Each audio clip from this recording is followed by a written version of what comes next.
Hi everyone, we're going to be working with chapter 1, numerical expressions and factors, but we're going to be specific with this with section 1.2 or lesson 1.2. We're going to do order of operations. You should have been introduced this already in 5th grade. It's not a review, it's going to be building on from what you've learned already.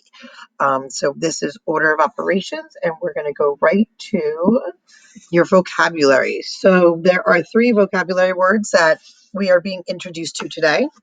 So please make sure you're writing these down. If you need to hit pause, you can hit pause so you have time to write these down. For numerical expression, it is an expression that contains numbers and operations. Evaluate means find the value. Order of operations means the order in which to perform operations when evaluating expressions with more than one operation. So please hit pause if you need to and hit play when you are ready to continue.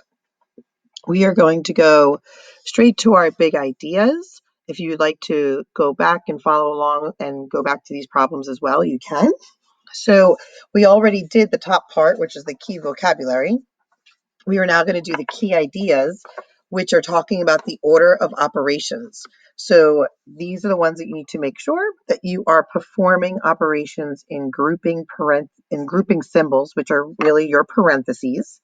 For number 2, evaluate numbers with exponents. Number 3, multiply and divide from left to right. And number 4, add and subtract from left to right. So a lot of you probably know the PMDAS, the PEMDAS, or please excuse my dear Aunt Sally. These are very difficult to follow now because they always used to show you number sentences where multiplication was always first before the division. So you never realize that you actually have to know that it's both at the same time. So I circle the M and the D so that you know that it's multiplication and division from left to right. So if you see a number sentence where there's division first before the multiplication, you are most likely going to be doing that division first. And it's the same thing for the A and the S. The adding and subtracting go from left to right. It doesn't have to be adding. It could be the subtracting. All right, so just make sure you remember that. I'm going to erase. Okay, we are now going to go to, bring my arrow over. We're going to go to the next slide, which is your examples, right? And these examples are actually already playing on Google Classroom under your classwork. I have these videos already uploaded. So I'm going to hit play, but I'm going to pause it because I would actually like to do them with you. And then because the way the videos they show it are a little different. And I like the way we do it because we file it as, we're going to do what's called a V formation. All right. So what we're going to do is we're always going down when we're solving. For some reason, the videos, when they show it to you through the program, they go across, which it can get very tricky as we put more operations and more variables and numbers into play. All right, so what we're going to do is we're going to remember our PEMDAS, okay, our orders of our operations, and we're going to start solving. So we have subtraction and multiplication. So we're going to look and we're going to see that multiplication comes first before subtraction. So we're going to do the multiplication first. So you do not have to be solving underneath it. You're going to rewrite it. So actually, I'm going to show you in a different color. I'm going to underline, okay? Or you can highlight it. And that's just telling me that I'm doing that problem first, okay? So I have to write down everything else that I'm not doing. And then the 2 times 4 is 8. So I'm just going to write the 8 below. And that 8's telling me that I did 2 times 4, okay?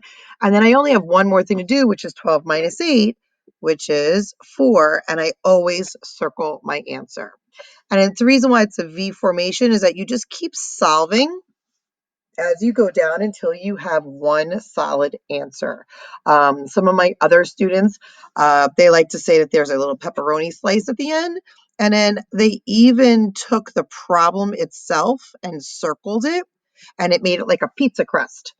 All right, so you can do that as well. But you always want to write your problem out in your own handwriting first and then solve it and then keep on going down. So that is for problem A. Okay, so now we're going to do problem B. So we're going to rewrite the problem. And if you notice, you have brackets on top of parentheses. Oh, this is for multiplication, sorry. Let's reset.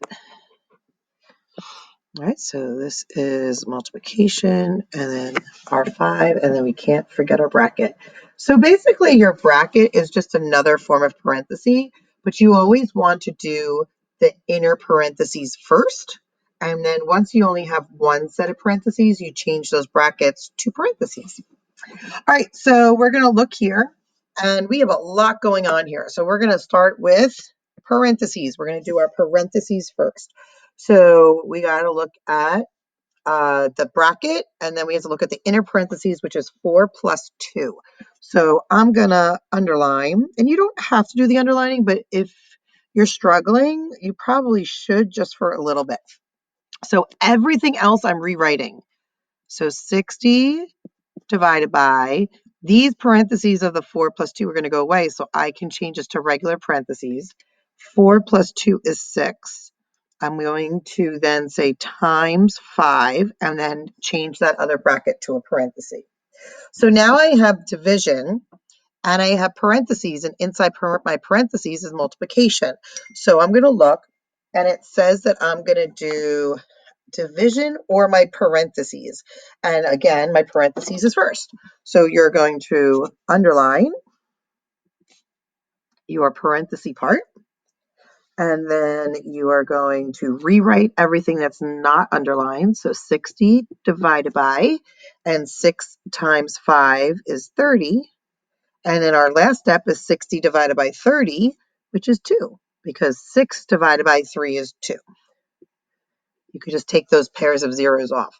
So again, here is, and you don't have to show the V formation if you don't want to, but there's my little pepperoni slice. And if you want, you can show the pizza crust, all right, showing that that is your original problem. And that is using order of operations. Next, you can do the try-its on your own, which are numbers 1, 2, and 3.